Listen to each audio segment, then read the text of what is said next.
Assalamualaikum warahmatullahi wabarakatuh.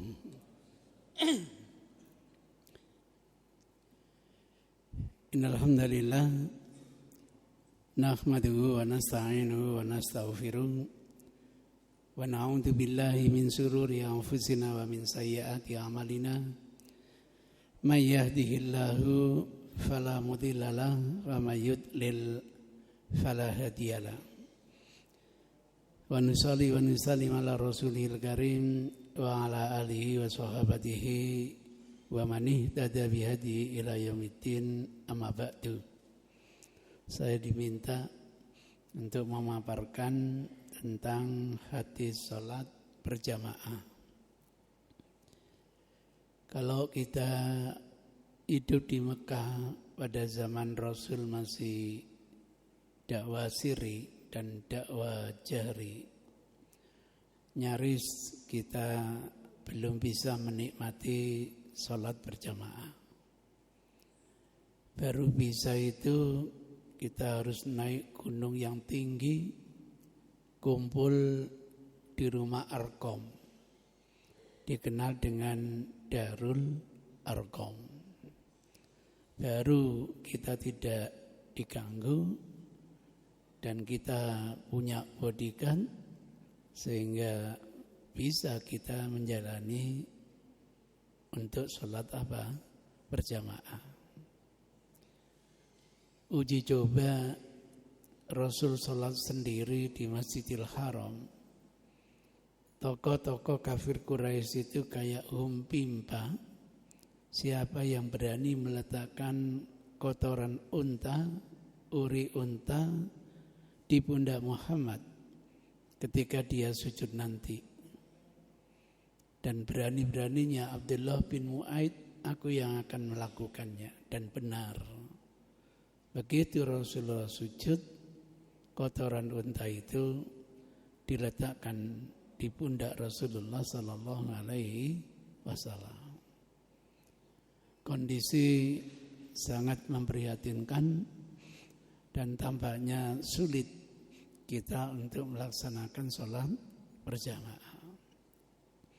Alhamdulillah setelah peristiwa hijrah, suasana begitu kondusif, masyarakat mendukung, maka jangan kaget bermunculan hadis-hadis Rasul yang itu nanti dijadikan dalil terkait dengan pelaksanaan sholat berjamaah. Sehingga seluruh hadis sholat jamaah itu madaniyah. Turunnya, lahirnya pasca hijrah. Setelah kita pergi dari Mekah menuju Madinah. Kebiasaan saya menghimpun berapa sahabat yang terlibat di dalam periwayatan hadis tentang sholat jamaah. Maka mohon panjenengan nanti kalau pernah dengar kok belum dibahas hadis ini, mohon dipertanyakan. Karena yang kita cantumkan di sini hadis-hadis yang sahih. Adapun hadis yang dhaif, ngapain pakai hadis dhaif kalau sudah ditemukan hadis sahih. Misalnya ada hadis la sholata li jari masjid illa fi masjid. Tidak ada sholat bagi tetangga masjid kecuali harus melaksanakannya di masjid. Sayang hadis ini dhaifnya keterlaluan sehingga tidak saya cantumkan di dalam makalah ini. Saya temukan yang pertama kali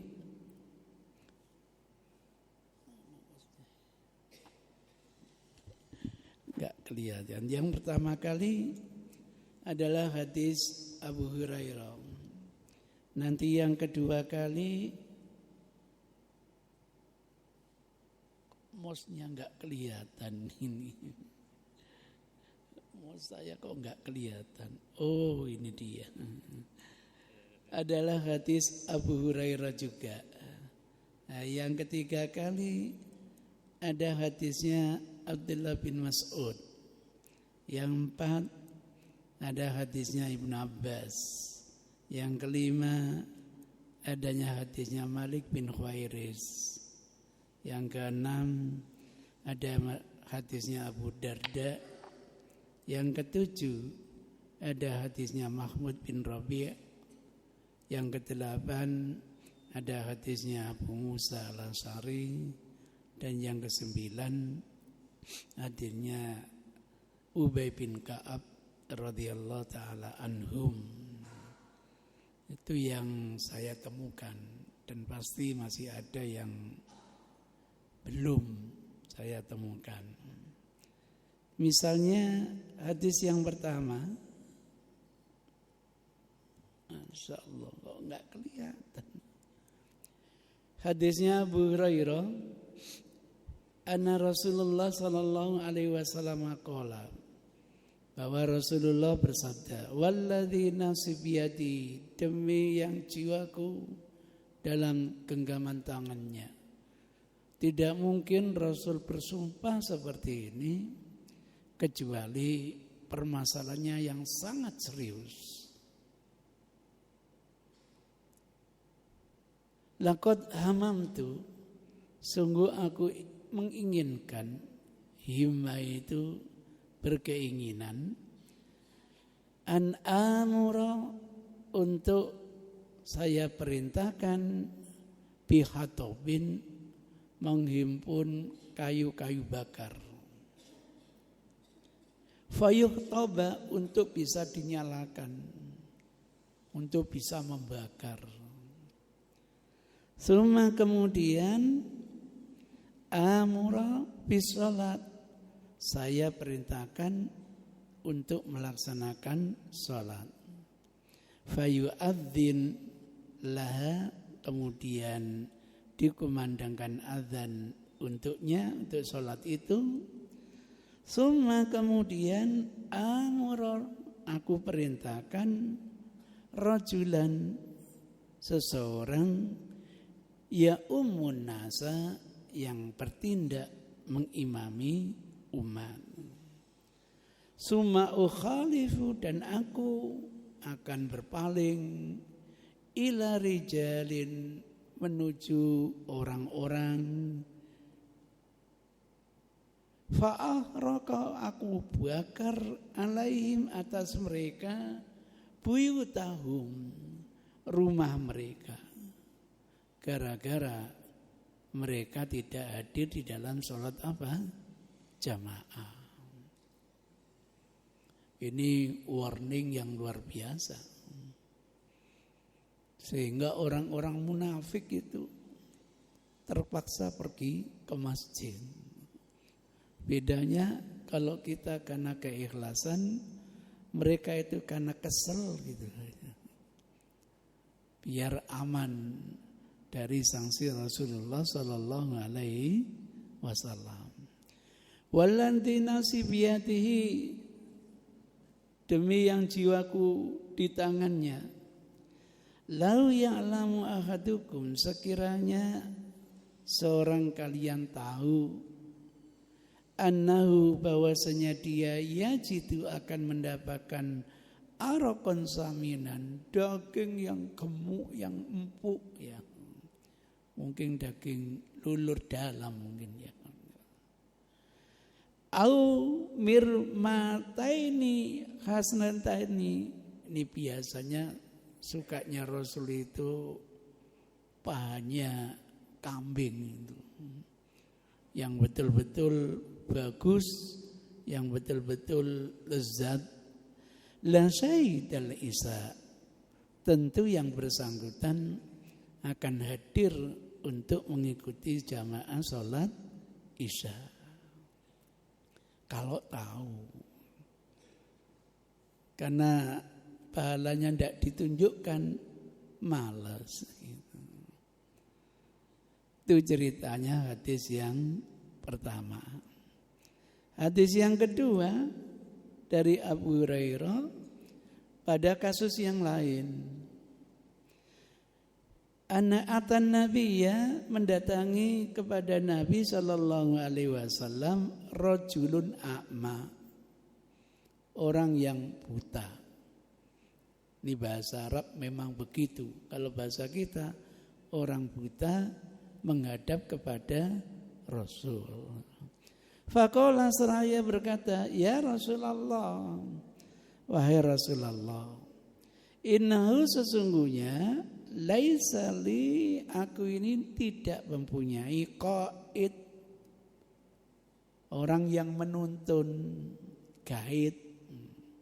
Ini orang buta, mestinya kayak kentrung itu dituntun, enggak punya.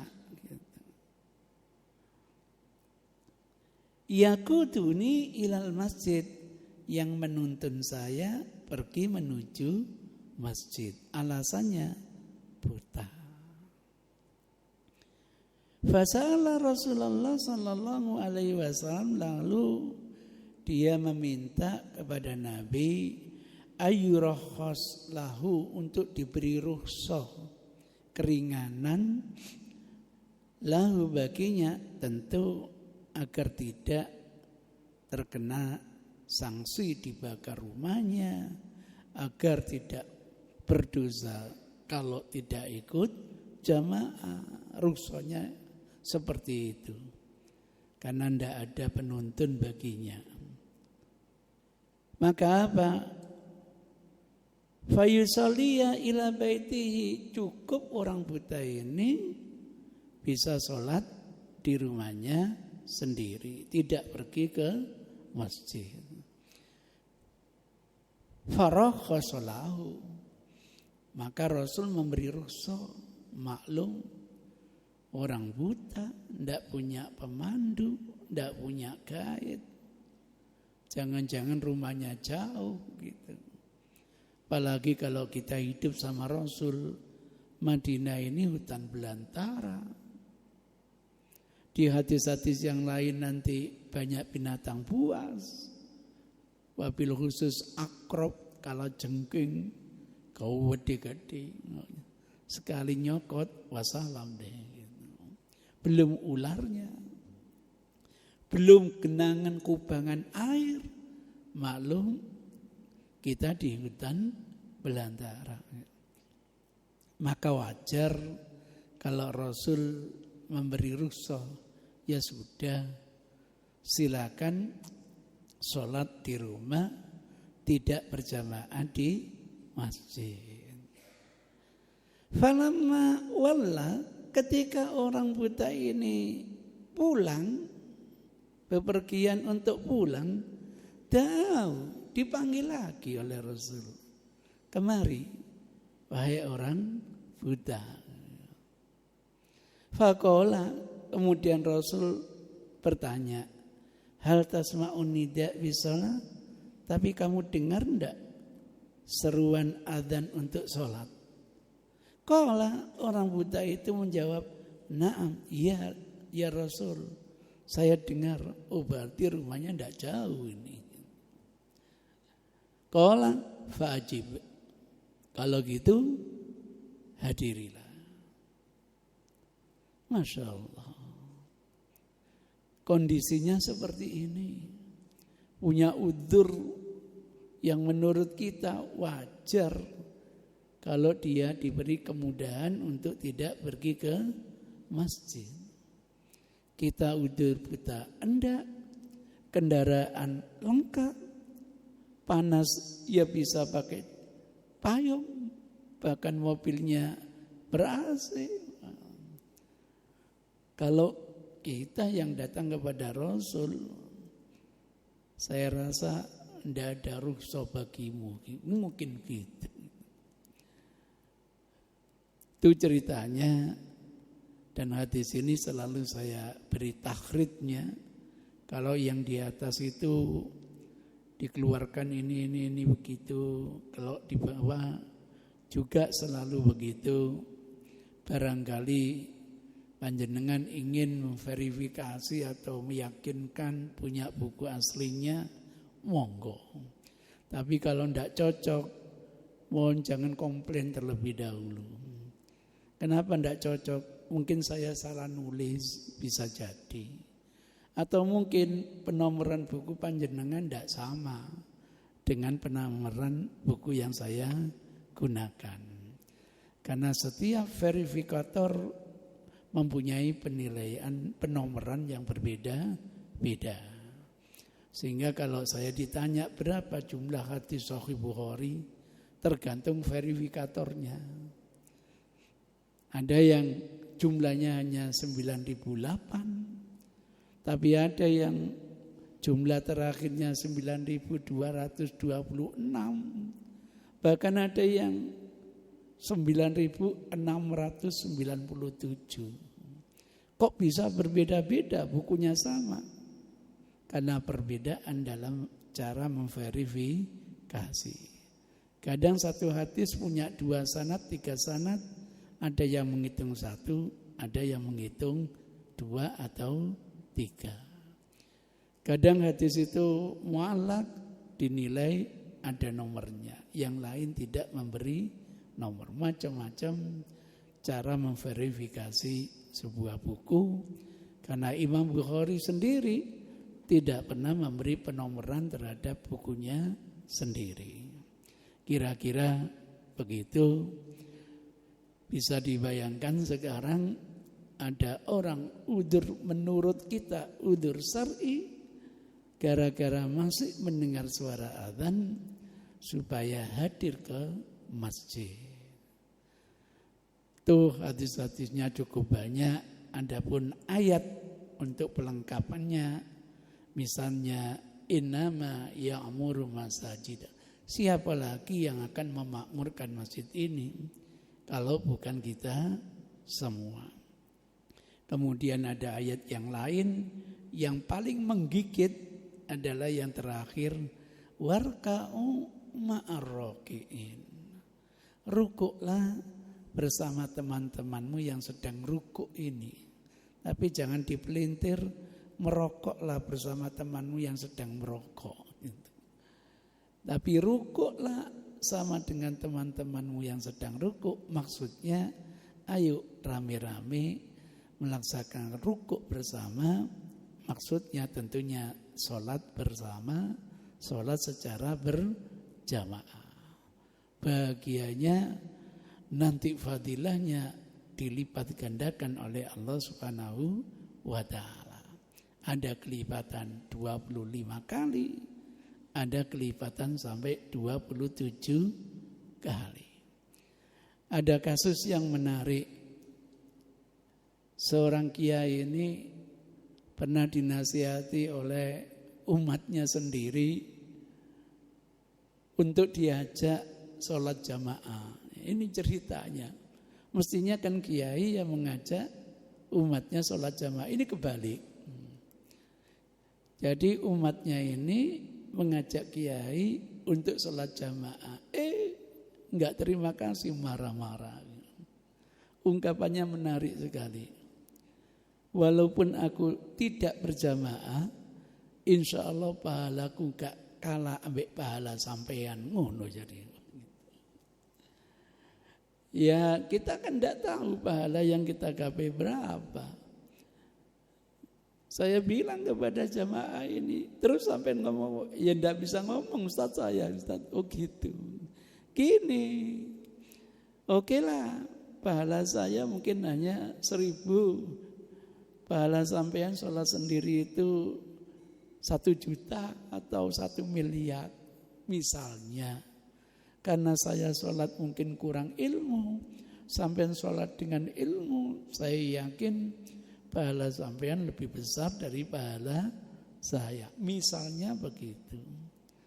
Nah kalau sampai yakin pahala sampean lebih besar, kalau sampean jamaah malah 27 kali lagi Pak Yai. Gitu. Saya tidak bisa ngomong gitu Ustaz. Gitu. Ya sudah. Gitu. Tidak boleh. Jangan mentang-mentang kita jadi orang alim, merasa pahala kita lebih besar. Jangan-janganlah pahala kita kalah dengan mereka. Kita sholat pakai ilmu, tapi mereka sholat pakai kehusuan. Bisa saja pahala mereka jauh lebih tinggi daripada pahala kita. Kalaulah kita merasa dapat pahala banyak karena keilmuan, indahnya dengan berjamaah yang banyak ini akan dilipat gandakan lagi oleh Allah Subhanahu wa taala.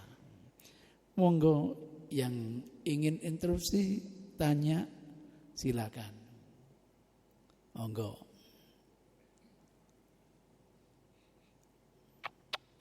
Kami persilakan bagi yang ingin bertanya mengenai sholat ini, atau boleh bertanya apa saja, Ustaz? Boleh.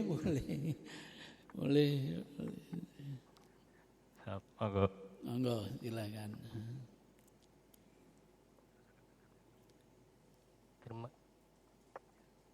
Terima kasih. Assalamualaikum warahmatullahi wabarakatuh.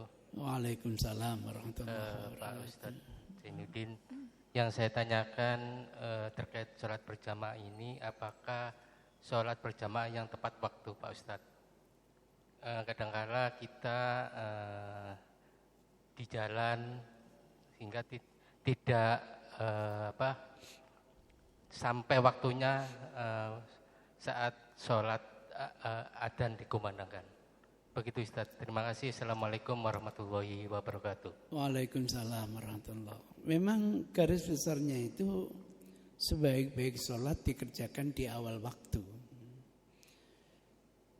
Dan ada kabar gembira kok dari Rasul sendiri, man adroka rok'atan faqad adroka sholat.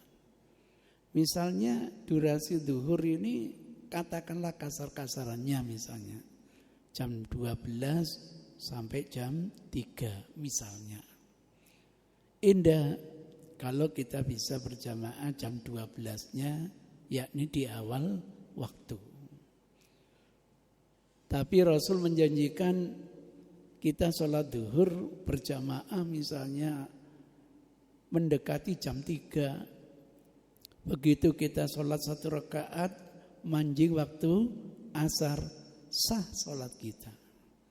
Ya mungkin pahalanya tidak sebanyak kalau kita melaksanakan di awal waktu. Oleh itu ulama mencoba mengklasifikasikan waktu sholat itu karena durasi sholat cukup panjang. Pertama adalah waktu fadilah, sebagaimana yang disabdakan oleh Rasul, sebaik-baik sholat dikerjakan di awal waktu. Yang kedua adalah waktu ibadah, boleh-boleh saja. Mungkin pekerjaan belum tuntas dan sebagainya, rapat belum tuntas dan sebagainya, monggo di waktu ibadah. Yang terakhir ini waktu karoha, makruh. Kenapa? Mungkin gara-gara terdesak habis waktu, membuat kita kurang nikmat, kurang khusyuk dan sebagainya. Pada prinsipnya semua itu waktu untuk sholat sebagaimana yang difirmankan Allah. Inna sholata kanat 'alal mu'minina kitaban mauquta. Sudah ditentukan. Malaikat Jibril 2 kali sholat. Sholat yang pertama awal waktu atau manjing. Sholat yang kedua akhir daripada batas waktu sholat. Untuk sholat isya memang ada nas khusus. Sebaik-baik sholat isya itu supaya diakhirkan. Ada nas khususnya. Itu sebabnya Umar bin Khattab membiasakan pelaksanaannya justru di sepertiga terakhir dari sholat malam. Itu ceritanya. Jadi bergantung kepada kebutuhan. Kadang-kadang di bangku kuliah kita masih harus melanjutkan kuliah. Baru setelah selesai kita sholat jamaah misalnya, tidak ada masalah. Itu karena masih dalam waktu yang ditentukan oleh Allah. Kapan Bapak Ibu kita ibadat ini tidak orientasi pahala, tapi orientasi kecintaan kepada Allah Subhanahu wa ta'ala. Urusan pahala insya Allah yang lebih paham. Kenapa kita terlambat? Karena kita punya udzur dan lain sebagainya. Di beberapa masjid habis maghrib ada pengajian, itu kadang-kadang sampai jam 8, setengah 8 tergantung kebutuhan. Isaknya ditunda. Jadi tidak manjingnya, tapi setelah selesai pengajian. Jadi itu masuk rambu-rambu kebolehan yang diajarkan oleh Rasulullah. Urusan mana yang lebih baik ya tentu bergantung, karena ada uzur, mudah-mudahan tidak mengurangi pahala yang dijanjikan oleh Allah Subhanahu wa taala. Misalnya begitu, Pak. Memang kita upayakan kapan kita melaksanakan di awal waktu. Wallahu a'lam. Ada lagi mungkin? Yang lainnya? Kalau tidak ada saya tanya sendiri. Monggo, silakan. Agak maju aja Mas. Monggo, silakan.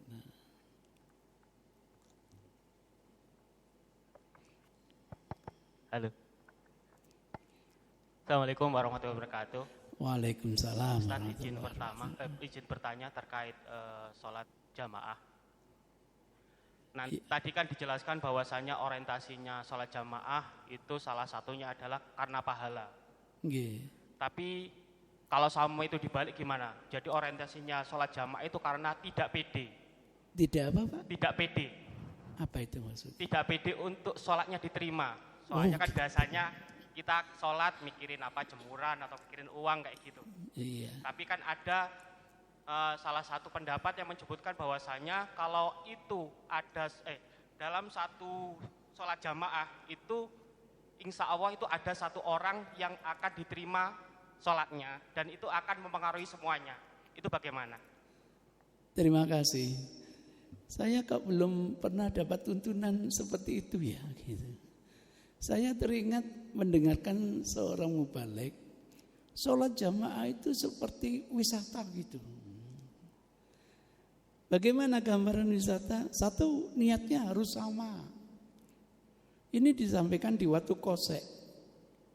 Pas saya sholat di situ, kemudian ada pengajian karena ada kelahiran dari putri saya di situ, saya sempat di situ. Jadi kalau startnya waktu kosek yang satu niatnya ke Bali, yang satu niatnya ke Solo, ya tidak nyampe. Nah, gitu. Saya terkejut dengarkan begitu itu. Padahal dalam tuntunan tidak ada seperti itu. Kesamaan niat imam dan makmum itu bukan sebuah persyaratan. Maka sampean sholat sunnah, kemudian datang orang ingin bermakmum untuk salat wajib, boleh apa tidak, Pak? Boleh, nggak ada masalah gitu. Nggak ada masalah. Saya heran itu. Akhirnya ya saya diskusikan, Pak. Saya ingin begitu biar beliau sendiri yang mengoreksi, bukan saya gitu. Nah, yang kedua seperti ini. Dibayangkan kita wisata ke Jogja, semuanya tidur, hanya supirnya tok yang melek. Insya Allah semuanya sampai ke Jogja. Kok begitu analoginya gitu? Padahal kalau kita hidup bersama Rasul, imamnya Rasul, yakin kita diterima ya Pak ya. Orang munafik tidak akan nyampe Pak gitu. Jadi jangan punya pemikiran gara-gara Rasul diterima, semuanya akan apa? Diterima. Itu tergantung kepada individunya. Itu ceritanya. Jadi kalau masalah pede, ya harus pede walaupun sholat sendiri misalnya gitu. Permasalahan diterima atau tidak itu urusan Allah. Yang penting kita menjalankan ketaatan, diupayakan sesuai dengan standarisasi. Insya Allah kita harus pede. Kita harus betul-betul mendapatkan pahala dari Allah. Cuma berapanya kita tidak tahu. Jadi begitu, jangan seperti orang sufi. Orang sufi itu doanya bagus. Ya Allah, kalau saya sholat ini hanya mengharapkan pahalamu, hanya mengharapkan surgamu, jangan engkau masukkan aku ke dalam surgamu. Kan nemen itu gitu. Gak dilepokno temenan, ketun sampean nanti. Enggak, Allah yang menjanjikan beramal soleh akan dapat pahala. Kalau ditanya kenapa tidak mengharapkan pahala surga, itu katanya pamrih menurut mereka. Enggak. Allah sendiri yang menjanjikan masalakakum sakor qalu lam nakum minal musallin. Maka orang yang sholat mudah-mudahan tidak masuk ke dalam neraka sakor. Harus yakin begitu. Dene nanti nggak diterima, yang penting saya sudah berbuat ikhtiar dengan kemampuan saya. Ya Allah, kalau masih keliru, mudah-mudahan masih dapat satu pahala. Yakini seperti itu. Kalau benar, siapa tahu kita dapat 2 pahala. Jadi jangan sampai saya jamaah karena pede, walaupun saya nggak terima satu, terima semua, ya nggak bisa. Karena ada yang datang ke sini ini, mohon maaf, nawaitunya bukan sholat jamaah, nawaitunya ganti sandal ya Pak, gitu. Atau ganti sepatu, atau mungkin ya ganti sepeda motor mungkin Pak, gitu. Allahu a'lam, itu bukan urusan kita. Jadi begitu kira-kira. Saya khawatir pertanyaan ini terinspirasi dengan mubalek tadi itu Pak. Jadi diibaratkan sholat jamaah itu satu benar, semuanya jadi apa? Benar. Ada kasus yang menarik. Umar bin Khattab sebagai khalifah datang ke masjid bermakmum kepada orang yang notabene ahli bid'ah. Dan dikenal bid'ahnya itu. Sehingga ketika dikonfirmasikan kepada Umar, kok panjenengan bermakmum kepada pelaku bid'ah? Jawabannya sederhana.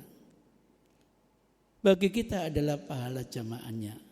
Urusan dia bid'ah itu urusan dia dengan Tuhannya, urusan kita dengan Allah. Jadi tidak ada kaitannya Pak.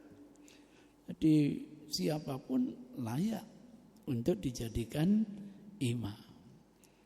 Tidak harus niatnya imam sama dengan makmum. Ini salah satu yang namanya permasalahan gara-gara melafadzkan niat gitu loh. Padahal awalnya kan tidak perlu melafadzkan. Ingin sholat duhur ya sudah. Bismillah sholat duhur selesai. Tidak perlu menentukan sebagai imam. Tidak perlu menentukan sebagai makmum. Tidak perlu menentukan adaan, qodaan, mustaqbilal qiblah. Apalagi jumlah rakaatnya tidak perlu. Sehingga nanti kalau imam kita batal, siapa yang menggantikan? Ya di belakangnya itu. Ya karena niatnya makmum. Jawil koncono niatku makmum bro. Oh naik, aku ya makmum hari ini. Asopo sing ganteni gitu. Itu kendala. Jadi karena melafadzkan itu rekayasa pemikiran, insya Allah baik satu sisi, bermasalah pada sisi yang lain. Itu kehebatan ilmu manusia selalu seperti itu. Andaikan baik, nilainya nisbi. Lain dengan wahyu, kebenarannya mutlak. Di antara kebaikannya, mungkin biar kita lebih mantap di dalam menjalankan amalan. Bisa saja seperti itu. Dan setahu saya melafadzkan ini usul daripada Syekh Muhyiddin An-Nawawi, berarti kira-kira setelah 600 tahun wafatnya Rasulullah Sallallahu Alaihi Wasallam. Kalau panjenengan membaca buku Riyadhus Shalihin, di bab niat itu ada usul dalam sholat itu supaya menghadirkan gitu loh. Menghadirkan amalan-amalan sholatnya kan begitu. Nah, usulan berlian itu diaplikasikan oleh At-Tamimi dengan jutlaknya, menghadirkan sholat duhur begini, menghadirkan niat sholat asar begini. Sayangnya belum ada jutlak menghadirkan sholat gerhana. Sehingga banyak teman-teman yang tidak sholat gerhana alasannya belum hafal niatnya gitu.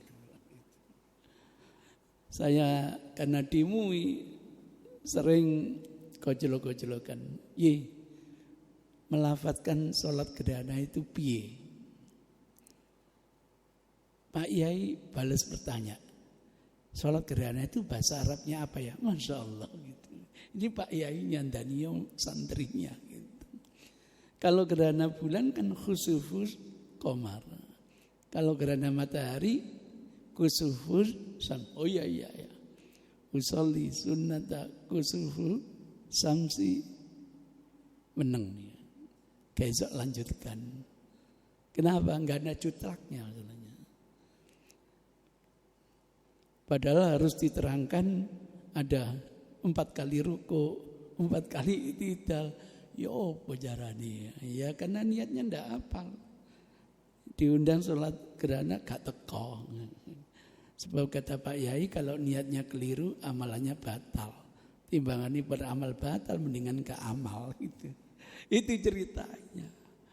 Itu salah satu indikator bagaimana kalau amalan itu direkayasa oleh pemikiran. Kira-kira begitu Pak jawabannya. Jadi ternyata setelah saya tanya itu adalah inspirasi dia sendiri, bukan karena hadis Rasulullah Sallallahu Alaihi Wasallam. Kalau dalam hadis, walaupun kita berjamaah dengan Rasul, tidak mungkin orang-orang munafik yang datang ini sholatnya sah. Karena dia tidak punya keikhlasan, tidak punya ketauhidan. Syarat amalan sampai kepada Allah 2, 1 amal soleh, yang kedua tidak menyekutukan Allah saat menjalani ibadat. Mereka hanya cari keuntungan dunia, mungkin biar tidak dibakar rumahnya, mungkin biar dianggap orang muslim sejati. Saya tidak nyindir yang banyak foto di jalan-jalan itu loh, Pak. Mohon maaf gitu. Ada lagi? Satu lagi boleh? Monggo silakan. Ya, terkait keberkahan sholat jamaah. Pastikan Allah punya alasan ketika memberikan pahala sholat jamaah itu begitu besar. Sebenarnya keberkahan dari sholat jamaah itu seperti apa atau apa aja gitu? Dibahas di dalam satu disiplin namanya hikmat tasyrik. Masya Allah, saya pernah dengar bagaimana melatih kedisiplinan. Pembangunan misalnya, ketika imam kita, presiden kita sudah menyandangkan 5 tahun, di tengah jalan entah wafat, tidak perlu mulai dari awal, langsung lanjut ke program berikut. Masya Allah, banyak Pak. Yang dijelaskan oleh Allah saja sudah lumayan. Aqimis sholat lidzikri. Inna sholata tanda anil fasai wal mungkar. Seminar pertama kali S3, dosen dari Belanda namanya John Hendrik Moleman. Saya kalau kedatangan dosen dari Belanda itu pikir-pikir jangan-jangan ini orientalis yang dikirim gitu loh. Tapi ternyata beliau seorang muslim sejati. Terbukti waktu pertama kali saya ikut jemput beliau ini, sholat beliau itu setelah kedatangan itu, sholat terlebih dahulu. Masya Allah. Waktu perkenalan lebih terkejut lagi, ternyata istrinya dari Maroko. Masya Allah. Nah, kuliah pertama kali memperbincangkan hikmah sholat jamaah. Awalnya bukan sholat jamaah, hikmah sholat sendirian. Setelah itu hikmah sholat jamaah. Kita berpikir banyak pada waktu itu ditantang, apa hikmah sholat sendirian itu? Ya macam-macam jawabannya. Beliau dengan teknologinya, ada seorang yang dikasih berbagai alat, dimonitor, kemudian ini kesimpulannya jangan kaget. Orang yang sholat sendirian dengan khusyuk, insya Allah tidak akan stres. Sehingga muncul terapi salah satu menghilangkan stres kalau orang bisa fokus kepada satu titik. Di barat, orang stres diantaranya kadang-kadang diikat, kadang-kadang cari tool di sebuah tempat, tembok, kemudian dia fokuskan diri. Kita enggak, kita fokus, kita punya nilai ritual. Itu salah satu teori terapi menghilangkan stres. Atau terapi yang lain, teriak sekeras-kerasnya. Gara-gara ya pacarnya diambil teror, aku enggak butuh kamu. Hilang stresnya. Itu sebabnya bahagia masyarakat barat punya tradisi sepak bola. Sehingga dengan melampiaskan segala ini bisa menghilangkan stres mereka. Bahkan mereka punya sebuah area yang bebas untuk ngomong, untuk menghilangkan rasa apa? Stresnya. Misalnya begitu. Lah untuk salat jamaah, dilarang. Hikmahnya itu apa? Orang yang salat jamaah kesimpulannya tidak akan gila. Mati aku. Analisanya sederhana. Orang salat berjamaah itu merasa punya teman. Kita hidup kalau merasa punya teman, insya Allah tidak akan gila. Orang gila itu merasa tidak punya teman. Maka di dunia tidak ada yang namanya organisasi orang gila. Gitu. Kalau sudah berorganisasi enggak gila lagi sudah gitu. Itulah hikmah yang panjenengan tanyakan. Bergantung kemampuan kita mengeksplor bagaimana dibalik daripada syariat itu. Ada yang tertuang dalam Quran dan hadis, tapi Al-Quran mengatakan afala ta'qilun, afala tatadabbarun. Biar kita tadabbur, berpikir dibalik syariat pasti ada hikmah tasri. Yang menjadi bencana teman sufi. Kalau sudah mendapatkan syariat, syariatnya dihilangkan. Nah ini tidak boleh. Mestinya syariat itu mempertajam syariat. Hikmah itu untuk mempertajam syariat. Lebih meyakini syariat. Tapi teman sufi dibalik. Kalau sudah dapat syariat, kalau sudah dapat hikmah, tidak perlu syariat. Ini yang repot. Wong sholat itu katanya ben eling. Lah nek wis eling gak perlu sholat. Ini yang bencana gitu. Ndak, eling itu bagian kecil dari hikmah sholat biar kita lebih yakin nikmatnya menjalani sholat. Itu bedanya Pak, pada namanya perbedaan wijah, perbedaan perspektif, sehingga sering kita tidak ketemu dalam menyimpulkan segala permasalahan. Kira-kira begitu Pak. Jadi monggo setiap kita insya Allah akan dapat nikmat ketika kumpul bersama melaksanakan sholat berjamaah. Minimal kita sudah terlibat dalam memakmurkan masjid. Waduh, itu aja pahalanya luar biasa. Memakmurkan masjid memang macam-macam Pak. Termasuk mengadakan kajian ini, termasuk kita kumpul untuk macam-macam kegiatan, itu bagian dari memakmurkan masjid. Kalau bukan kita, siapa lagi? Jadi memang tidak semua saya baca Pak, karena keterbatasan waktu. Kalau perlu filenya saya kirim nanti, dan saya minta koreksiannya untuk melengkapi. Asal hadisnya yang sahih. Kalau hadisnya palsu di rumah saya banyak Pak. Itu ceritanya, demikian yang bisa saya sampaikan. Kurang lebihnya mohon maaf. Billahi hidayah wa taufik. Assalamualaikum warahmatullahi wabarakatuh.